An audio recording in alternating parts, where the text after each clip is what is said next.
this time, I would like to greet you in the name of our Lord Jesus Christ. Nais ko pong i-introduce sa inyo ang YouTube channel nito, The Baptist Life.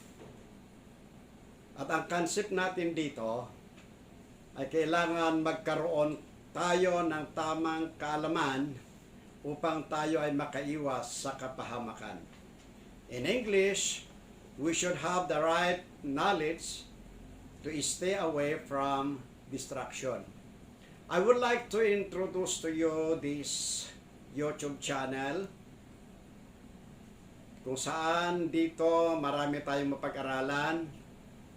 Pwede nating i-discuss ang salita ng Panginoon. We have the counseling, we have music, we have teaching, and also health issues, legal issues, and other issues na pwede nating itakal. So again, I am inviting you to tune in, to subscribe to this YouTube channel, The Baptist Life by Dr. Crescencio L. Dayogo. And I would like to introduce myself also. I am Dr. Crescencio L. Dayogo.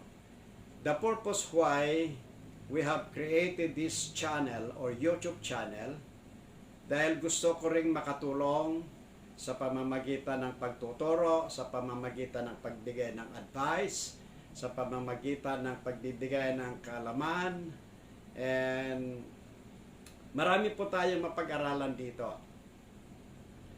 At hindi lang yan, marami din tayong pwedeng ma-tackle dito, lalo na sa sitwasyon natin ngayon sa panahon ng COVID. Because our listeners is not only from the Philippines, we have listeners from USA, Florida, USA, California. We have our listeners from Hawaii. We have our listeners from Canada. We have our listeners from Hong Kong, Japan, in Singapore. We have in India and other parts of the world. And that is the reason why I'm going to speak English and at the same time translated in Tagalog. Kaya for those listeners abroad like in US and Canada, at meron din tayo sa Hawaii, just be patient because when I'm going to speak Tagalog, I'm going to translate it in English. Not necessarily a good English, but at least you can understand what I am saying here. Ang una pong pag-usapan natin, mga kapatid, mga kababayan, mga kaibigan, mga sirs, mga ma'am, ang unang pag-usapan natin dito is that if you believe right, then you do right. If you believe what is wrong, then you are doing wrong. Yun po yung concept. Yun po yung topic o kaya yun po yung concept sa programang ito. I guarantee na kapag kayo ay makinig sa programang ito, ay guarantee na your life will become different. Or in other words, you can feel the difference in your life. Again, I would guarantee as you continue to listen to this program, I believe that this program will help you to have a difference in your life. Naniniwala po ako na sa pagpatuloy po ninyong pakikinig sa programang ito, may mga pagbabago po sa ating buhay. Kaya inuulit ko, if you believe right, then you do right. If you believe what is wrong, then you are doing wrong. Minsan, I heard this with a good philosopher in the US when he says, if you are believing right, you are doing right.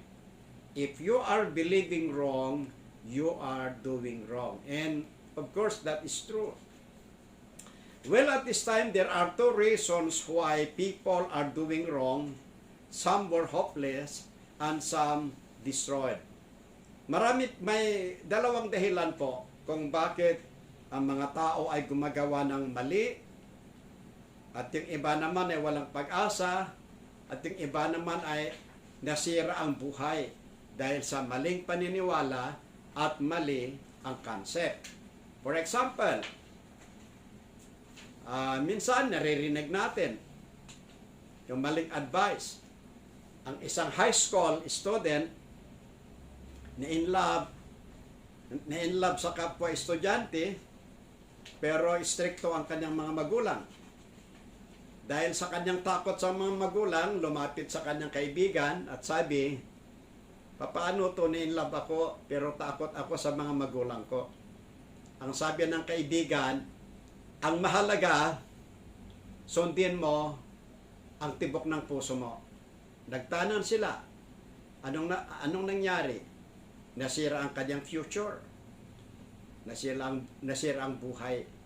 Dahil sa maling advice at maling paniniwala. Yun ang ibig kong sabihin dito. At yung iba gumagawa ng masama dahil sa ibang paniniwala. May mga pananampalataya, not necessarily to name this group, but there are, in other words, sometimes people were deceived by wrong advice. As I told you a while ago in Tagalog, that one of the high school students who was in love with her classmates, but she is afraid to her parents because strictly the parents told her, I don't want courtship while studying.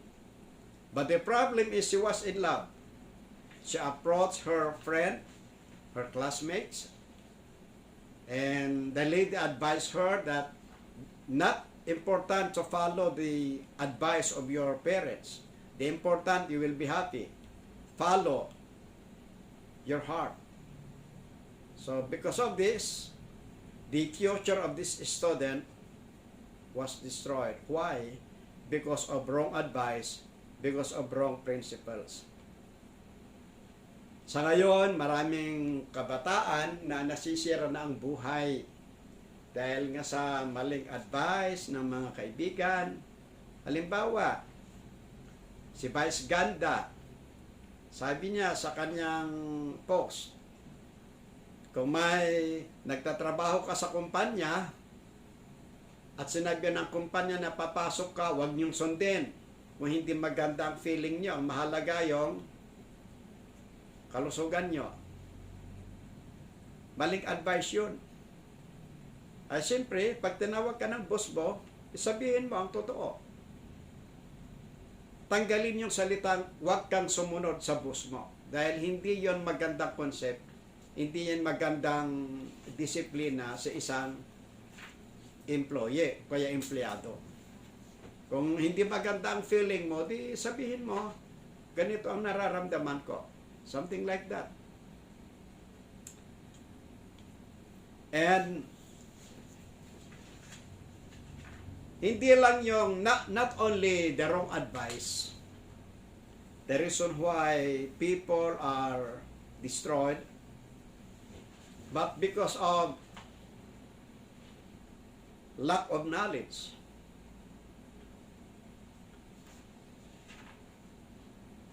Bakit kaya maraming taong nasisira ang buhay? Sinabi ko kanina, because of wrong advice. And why many lives are destroyed? As I previously mentioned, that because of wrong advice, or what we call this deception. However, another reason why people are destroyed is that we can just say lack of knowledge. Ang isang dahilan, kung alam nyo kung bakit maraming buhay ang nasisira, kulang sa kaalaman. Hindi naman kailangan maging abogado ka, maging doktor ka, maging engineer ka, o anong degree meron ka para may kaalaman ka. Ang pinag-uusapan natin dito ay yung mga basic knowledge. Halimbawa, may mga doktor din naman, doktor na siya, pero nasira ang buhay. Hindi ko na i-mention, meron akong kaibigan na doktor na hanggang ngayon nasira ang kidney. Ang sabi niya sa akin, wala akong kwentang doktor ngayon. Dahil noon, marami akong ginagamot, pero ngayon hindi ko magamot ang sarili ko. Dahil sa kanyang kakulangan sa spiritual values, sa values, doon siya nasira. Dahil nung siya nag-retire, dahil sa bisyo, mahilig sa sugal, mahilig sa mahjong, minsan daw naglalaro ng mahjong, inihi, nung umalis, pagbalik niya, iba na daw yung braha niya. So kaya ang ginagawa niya, kailangan siya hindi uminom ng tubig, umiinom lang ng kalahating baso from 6 to 10 sa gabi para hindi siya ihiin. Alam naman niya yun na hindi maganda. Pero dahil sa kakulangan sa values, sa salita ng Panginoon, minsan tinatanong din niya sa akin, ayaw ko naman talaga sa bisyo, ayaw ko naman talaga sa sugal. Pero problema ko kung paano maiwasan to. At dahil dyan, sa sugal, pag-atin na niyang sugal at hindi umiinom, nagkaroon ng problem sa kidney. Kaya hindi pwede na ang tao hindi umiinom. Alam naman niya yun Pero ang problema niya ngayon, hindi niya mapigilan dahil sa hindi niya alam kung paano labanan ang kanyang bisyo. Doon yung sinasabi naman na lack of knowledge about spiritual things. Ang tao, gaano man kasama yan, pag siya ay nagkaroon ng tamang relasyon sa Diyos, gaano man kasama yan, babaguhin at babaguhin ng Panginoon yan. Siyempre, kung naniniwala tayo sa Biblia, si Apostle Paul, mamamatay tao yan. Pero binago ng Diyos. Marami rin akong alam na maraming bisyo. Pero nung siya ay nagkaroon ng tamang relasyon sa Diyos, binago ng Diyos ang kanyang buhay.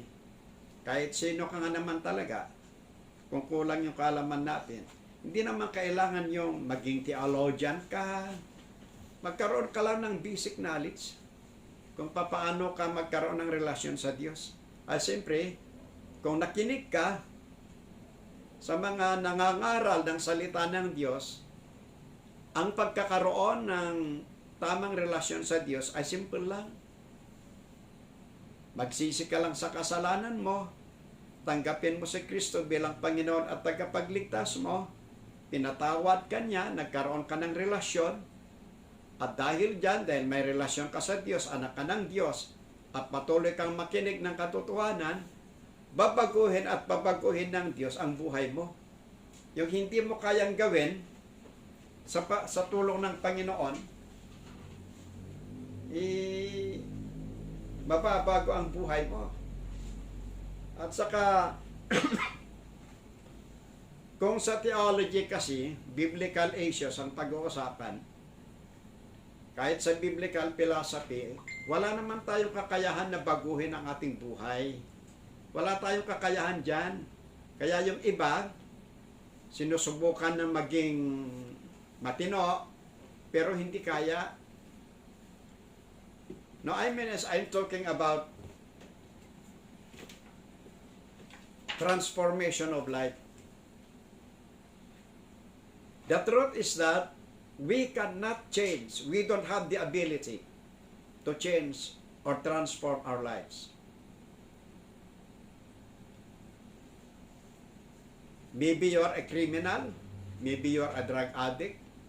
You don't want you hate what you are doing, but you cannot avoid it. You are still doing it. You try not to do bad things. You try to be righteous, but you can do it. Why? The devil is there. The power of the devil is there.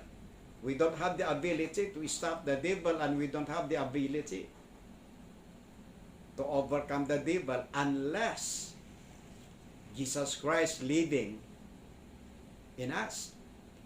So, we don't have the ability to transform our lives unless we have that right relationship with God.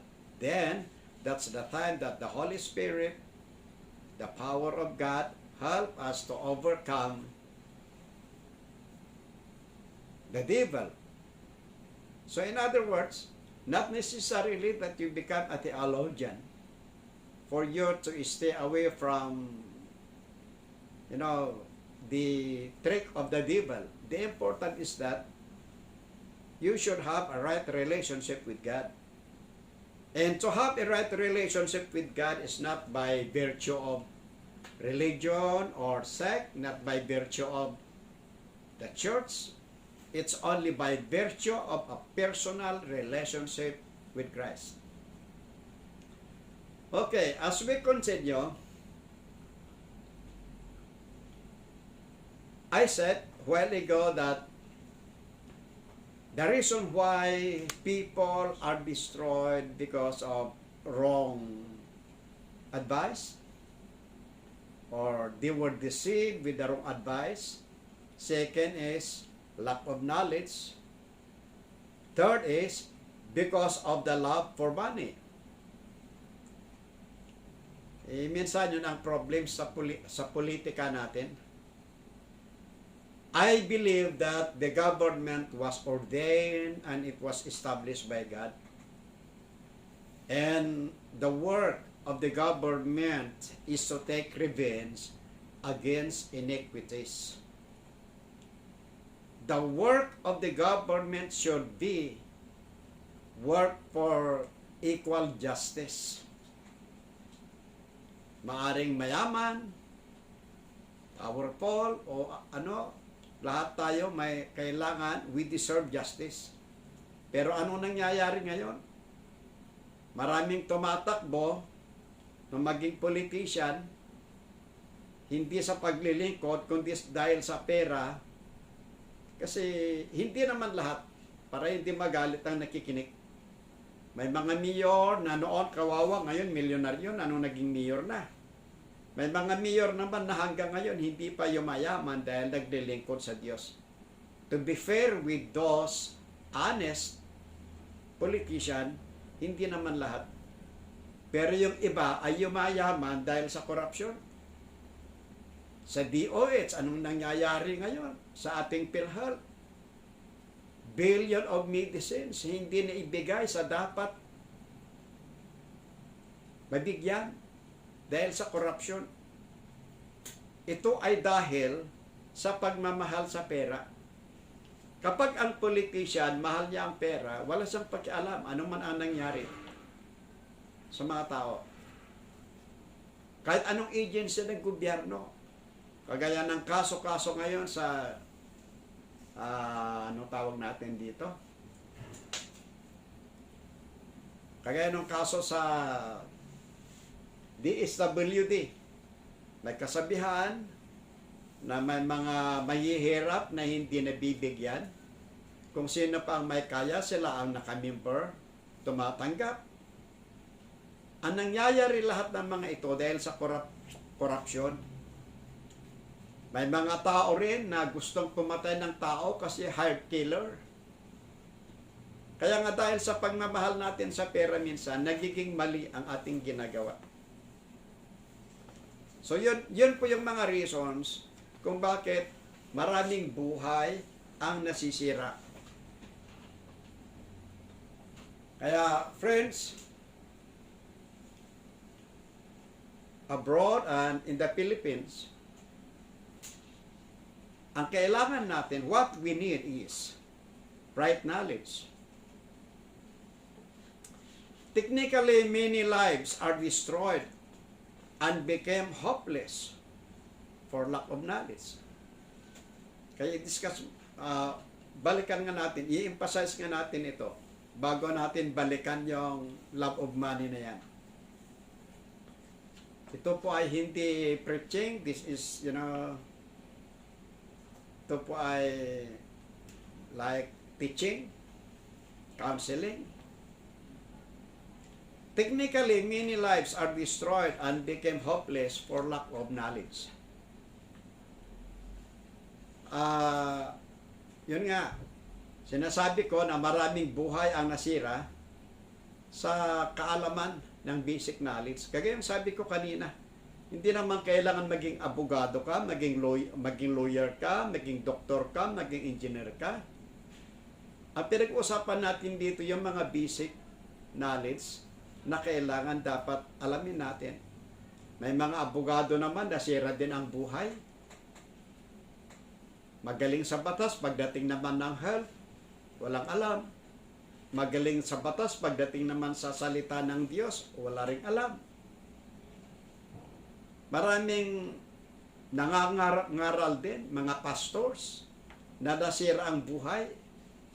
Marunong nga sa salita ng Diyos. Pero pagdating naman sa ethical standard, pagdating naman sa mga ibang bagay, walang alam. Kagaya ang pinag-uusapan ngayon, may mga pastor ngayon na they were deceived with this wrong perception na ang COVID daw na ito ay hindi virus. Isang bakterya lang daw at dahil daw sa World Organization,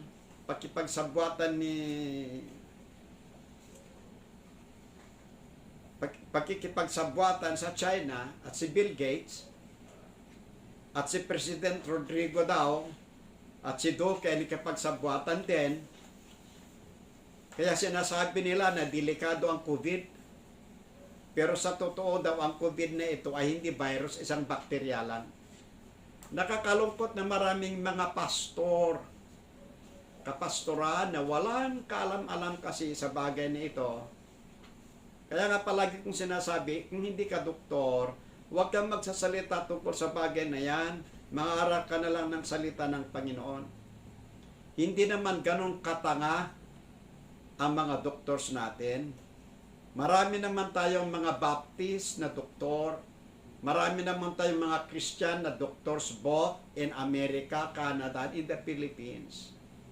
Ay kung talagang hindi totoo, di sila sana ang magsasabi na ang coronavirus na ito ay bakterya lang. Ay bakit maraming mga doctors na namamatay? Dahil wala talagang gamot ng virus na ito. Dahil virus yan, walang gamot sa virus. Sa bakterya, may antibiotic. Pero sa virus, wala. Ang kailangan lang natin, yung immune system natin na malakas. Kaya advice ko sa mga kapastoran, minsan doon kayo nasisira at hindi naniniwala ang tao sa inyo dahil sa maling informasyon na nakukuha nyo. Minsan tignan ninyo ang mga video, kung ano ba yung source ng video na yan. Palibhasa, meron tayong sinasabing freedom of speech. Pwede mong atakihin ang presidente sa gusto mo. Pwede mong atakihin ng kahit sino, kalayaan mo na yan. Pero kapag bilang nangangaral ng katotohanan, kailangan din tayo dapat maingat dahil doon tayo nasisira. Nakakalungkot na maraming ganong pastor. Sa akin naniniwala po ako na ang corona ito, virus ito, hindi po bakterya lang. Minsan, tayo po ay makakasuhan ng sinasabing misguiding o kaya misleading pag ganun tayo. Kaya marami ring pastor na nasisira sa kaalaman sa mga basic standard o kaya ethical standard. Ngayon, ang pinag-usapan pa rin natin is lack of knowledge is one of the major reasons why people are destroyed. Bago ko ipagpatuloy, tama yung sabi nila, when the lawyer cannot present, when a defense lawyer cannot present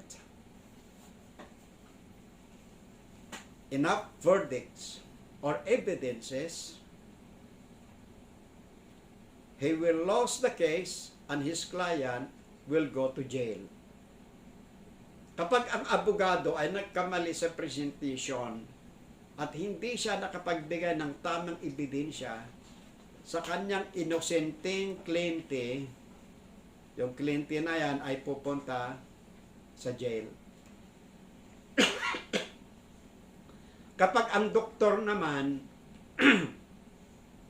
ay nagkamali sa sinasabi nating diagnose, when a doctor committed wrong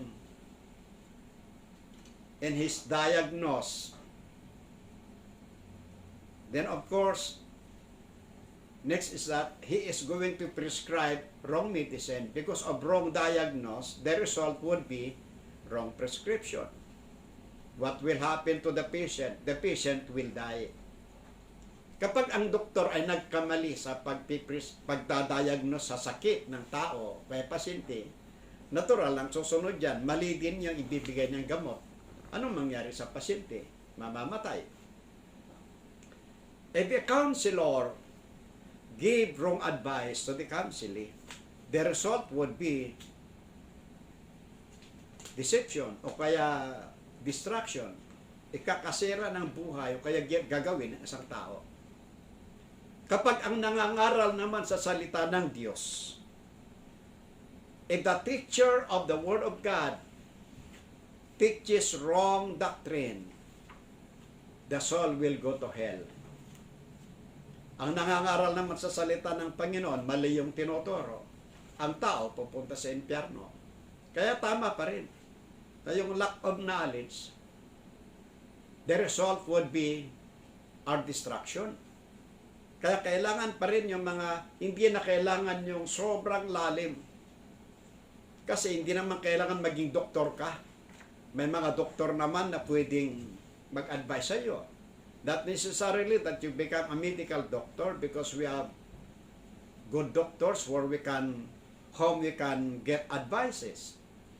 Not necessarily that you become a lawyer, because we have good lawyers whom we can consult. Not necessarily that you become a pastor or theologian, because we have good pastors whom we can consult spiritual things. Ang importante lang dito, willing tayo na malaman kung ano yung tama. Kasi ang problema, ayaw kasi natin, lalo na sa tradisyon sa Pilipinas, akala natin yung relihiyon sapat na. Hindi po. Walang kwenta yung relihiyon kung hindi ka rin matutulungan sa pagbabago. Your religion become in vain if your religion cannot even help you to be a good person. So Robert Oliver said, we have often pointed out what the word lack of knowledge means. It must be referring to an ignorant people. Ang sinasabi ni Robert Oliver, isang philosopher ito, magaling na writer, na ang salitang lack of knowledge ay tumutukoy po sa mga taong ignorante sa isang bagay. Sometimes the term ignorant is an offensive word, but we need to accept it. Minsan, sa Ilocano, no daduma, ti saong ignorante, dadagsen. Pero awaten tati kinapod no. Sa Tagalog, minsan yung salitang ignorante, mabigat pakinggan, pero tanggapin na natin. Some are just not all ignorant of the same things. Hindi naman ibig sabihin na kapag ignorante tayo, sa lahat ng bagay, hindi, may mga tao din na alam nila ito, pero sa ibang banda hindi nila alam. So ibig sabihin, if you are good, if you have good knowledge about legal things, that's not enough. Kailangan din magkaroon ka na, you need to have knowledge about values, about medical also. Some are ignorant about things political.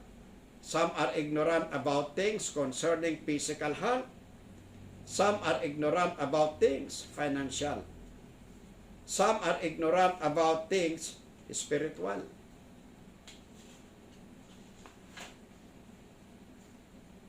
Some are ignorant about ethical standard. Some are ignorant about legal matters. Some are ignorant about things related to their right and responsibilities. Ito po yung mga dito po yung mga areas kung saan ignorante ang tao. Halimbawa, ignorant about health. Minsan, maraming nagtatanong sa akin, hindi niya maunawaan bakit siya, lalo na sa mga matatanda, I accept na wala pa akong ganong alam sa mga bata. Sa sakit ng matatanda, dahil sa marami naman tayong pinagdiripiran, pinagtatanungan ng mga rehabilitation doctors, may knowledge tayo. May lumapit sa akin bakit sobrang masakit ang tuhod or body pain. Tinanong ko kung anong inuulam, mahilig sa masisipo, mahilig sa mataba, mamantika, kumakain ng munggo, kumakain ng mga uric acid. Kaya nung sinabi ko, iwasan mo ang mga ito, at nung iniwasan niya, sabi niya, oo, doktor, nawala na yung sakit ng katawan ko, totoo pala yun. Yun ang maganda kapag nakikinig. So, yun yung sinasabi ko. In other words, hindi naman tayo ignorante sa lahat ng bagay. Magkapit-bahay ni isang abogado, isang tricycle driver. Itong abogado, mababa ang tingin niya sa mga naghahanap buhay na tricycle driver. Parang hindi rin nirespeto. Nung nagkaroon ng baha at kailangan sila lumangoy, ang tanong ng tricycle driver, attorney, marunong ka bang lumangoy? So, ibig sabihin, hindi ang isang taong ignorant ay hindi naman ignorante yan sa lahat ng bagay. May mga area lang. At yun yung kailangan na magkaroon tayo ng kaalaman sa mga ito.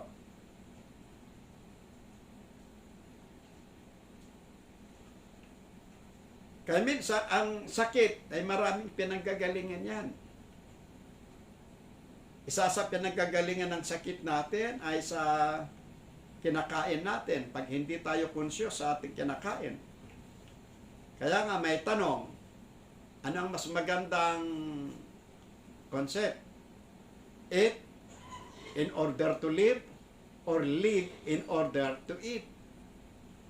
Siyempre, pag matalino ka, halimbawa, Tagalog, anong mas maganda? Kakain para mabuhay o mabuhay para kumain?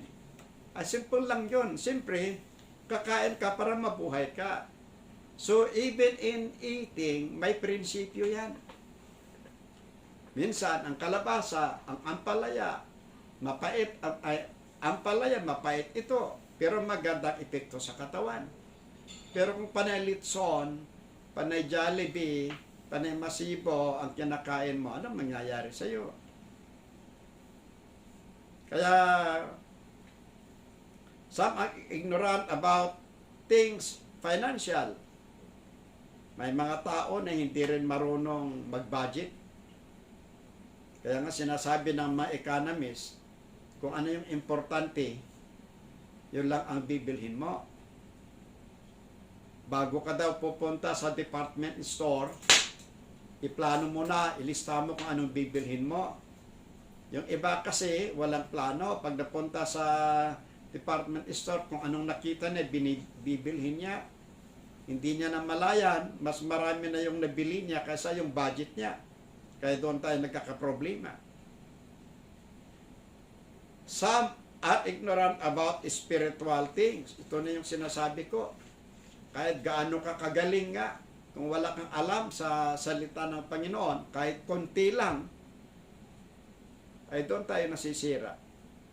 At sabi ko kanina, some are ignorant about ethical standard. Minsan, ito yung mga pastor na walang ethics.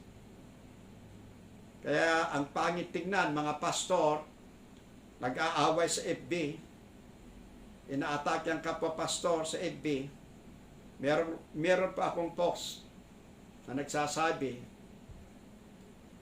kung hindi mo sinasabi mo mahal mo ang ibang tao, ay hindi mo pwedeng mahalin ang Diyos kung hindi mo mahalin ang ibang tao. Maraming marunong magsalita ng pagmamahal pero hindi sila marunong magmahal.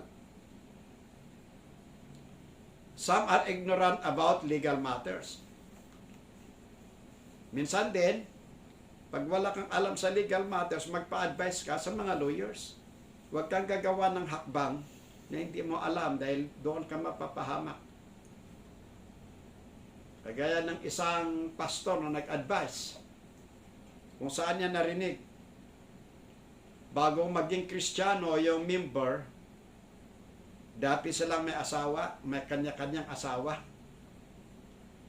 Ngayon, itong lalaki nakipaghiwalay sa asawa, itong babae nakipaghiwalay sa asawa, nag-live-in sila. After 7 years, aywan ko kung saan narinig ng pastor. Ano kayang gagawin namin? 7 years na kaming hiwalay sa asawa namin. Sabi naman nila, after 7 years, mawawala na yung visa ng kasal nyo. Huwag po kayong maniwala dyan, walang batas na ganyan.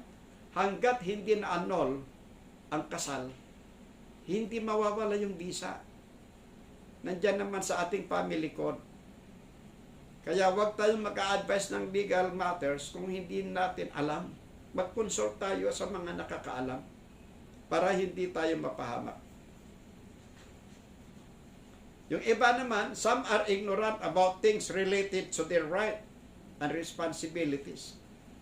Pagdating ng politika, minsan mga tao, wala tayong ginawa kundi to claim our right, human rights. Minsan din, ang mga human rights na ito, hindi nila tinitingnan kung anong maitulong naman sa administrasyon, anong maitulong sa gobyerno. Palaging yung right ang sinasabi. Well, it's not bad to claim our right, but you should know also our responsibilities. May right ka, may responsibility ka. Na hindi lang yung right mo ang kiniklaim natin, marunong din tayong tumingin o kaya yung responsibility natin. Well, if you believe the Bible, the Word of God says in Hosea chapter 4 verse 6, "My people are destroyed for lack of knowledge. Because thou hast rejected knowledge, I will also reject thee, that thou shalt be no priest to me, saying, Thou hast forgotten the law." You have forgotten the law of thy God. I will also forget thy children. So ito po yung pati Biblia sinasabi, naniniwala ang Biblia na dahil sa kakulangan ng ating kaalaman sa basic knowledge, doon tayo masisira. Even the Bible proves that lack of knowledge, the result would be destruction. What are the result of ignorance? Pag-aralan natin, ano ba yung result ng ignorance? In the Bible is destruction. In academic opinion, ignorance includes the incorrect decision that can lead to worse outcomes in the future. So, to avoid destruction is to have the right knowledge. Thomas Jefferson, Encyclopedia, used the phrase knowledge. Knowledge is power. Thomas Jefferson used the phrase in connection with the establishment of a state university in Virginia. In 1817, letter to George Thackeray, Jefferson equated knowledge with power, safety, and happiness. In the Bible says, by listening and hearing from God's word and listening from good advices, the right faith and right knowledge shall be established. Kung magkaroon tayo ng tamang kaalaman at magkaroon tayo ng sapat na kaalaman, ito ang magliligtas sa atin sa kapahamakan. If we only have the right knowledge, this right knowledge save us from destruction. Yan po yun pong objectives ng program na ito. Kaya inuulit ko, mga kapatid, friends in the US and other listeners from abroad, the objective of this program is to have right knowledge to stay away from destruction. So again, if you have the right knowledge, you can stay away from destruction. Pag ikaw ay merong tamang kaalaman, yan ang magliligtas sa atin sa kapahamakan. Sa programang ito, inuulit ko, ang content ng ating programa, preaching, makakarinig tayo dito ng preaching, teaching, counseling, legal issues, health issues, at iba pa na makakatulong sa atin. Libre po ito. Pwede kayong magtanong. Kung meron kayong gustong batiin, pwede rin dito. So, salamat sa inyong pakikinig. At sa next issue na pag-uusapan natin is about depression. So, thank you for your listening. And again, continue to tune in to this YouTube channel because next topic that we are going to tackle is about depression. Thank you very much. God bless.